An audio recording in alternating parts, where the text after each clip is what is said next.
Dostlar, STEM vaxtı verilişinin növbəti buraxılışındayıq. Hal-hazırda ümumi lider Heydər Əliyevin 102-ci il dönümünə həsr olmuş hakaton müsabiqəsindəyik.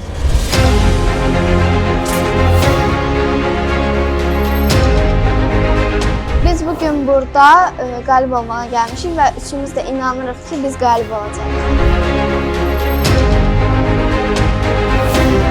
Volt Time qrupunda uşaqlarla bərabər qalib olmağa inanırıq. Biz burada layihələr qururuq. Məqsədimiz qalib gəlməkdir bizim.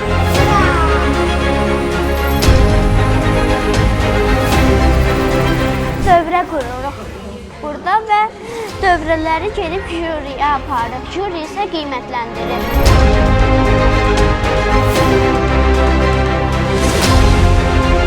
Komandanın üzvləri Rəhim lider, Turan Əzimzadə və mənəm. Bu yarışda biz dövrələri bir-birinə eləməliyik və üçüncü turda isə mən posteri hazırlayacağım, uşaqlar isə ideya quracaq. Sport!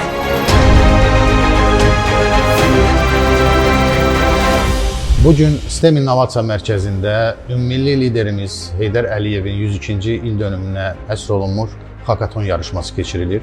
Bildiyiniz kimi 2024-2025-ci tədris ilindən etibarən STEM layihəsi və STEM proqramları orta ümumi təhsil məktəblərdə ibtidai siniflərdən 4-cü siniflərdən tətbiq olunmağa başlanmışdır və bugünkü hakatonumuzun iştirakçıları da Bakı və Abşeron orta ümumi təhsil məktəblərində təhsil alan 4-cü ibtidai sinif şagirdləridir.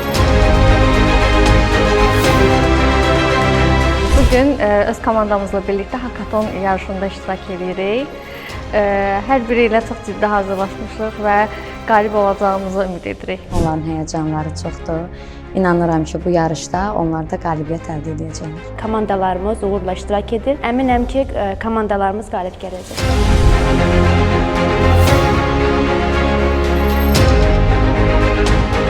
Bu layihənin ümumiyyətlə keçirilməsi barədə bir söz deyə bilərəm ki, çox razı və tərəfdarıyam. Ən azı ona görə ki, uşaqlarımızın asudə vaxtlarının ən faydalı şəkildə keçirilə biləcəyi layihələrdən biridir. Hər baxımdan, istər dünya görüşlərinin formalaşmasında, istər beyinlərinin, məntiqlərinin işlətmə baxımından çox gözəl layihədir və belə layihələrə yer verilməsi istər valideyn olaraq, istər uşaqlar olaraq hamımızı çox qane eləyir və çox da xoşbəxt edir. Uşaqların vaxtlarının səmərəli keçirməsi, sevə-sevə bu layihədə iştirak eləmələri çox gözəldir.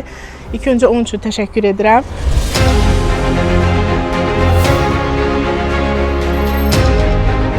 Hakatonun məqsədi şagirdlərdə elmi-texniki biliklərə daha da yaxından yiyələnmək, eyni zamanda onların komandada işləmə bacarıqları, sosial-emosional bacarıqlarının inkişafı və onları yaradıcı düşüncəyə təşviq etməkdir.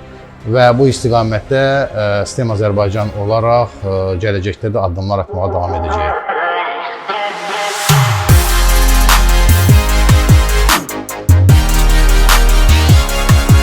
Elektrik mühəndisliyi hakatonunda 4-cü sinif şagirdlərimiz müxtəlif meyarlar üzrə dəyərləndirildi. İlk öncə onu qeyd etmək istəyirəm ki, verilən bütün tapşırıqlar iştirakçıların həm texniki, həm də yaradıcı bacarıqlarından istifadə etməsinə yönəlmişdir. Digər tapşırıqda isə hər bir komandaya fərqli bir elektrik komponenti və bir məişət əşyası verildi. Onlar arasında mövcud olan əlaqəni tapmaq və həmin əlaqəyə uyğun olaraq hekayə yaratmaq, daha sonra isə hekayəni rənglərlə posterdə vizuallaşdırmaları istəndi. Dəyərləndirmədə elektrik dövrələrinin düzgünlüyü, nəzərə əsaslandırma ilə yanaşı, həmçinin 21-ci əsr bacarıqlarından olan yaradıcılıq, komandalı işləmə və ünsiyyət bacarıqları da nəzərə alındı. Bu hakaton göstərdi ki, mühəndislik yalnız sxemlərdə deyil, o həm təsəvvür etmək, yaratmaq və ideyanı təqdim etmə bacarığıdır. Bütün iştirakçılarımızı və qaliblərimizi təbrik edirəm.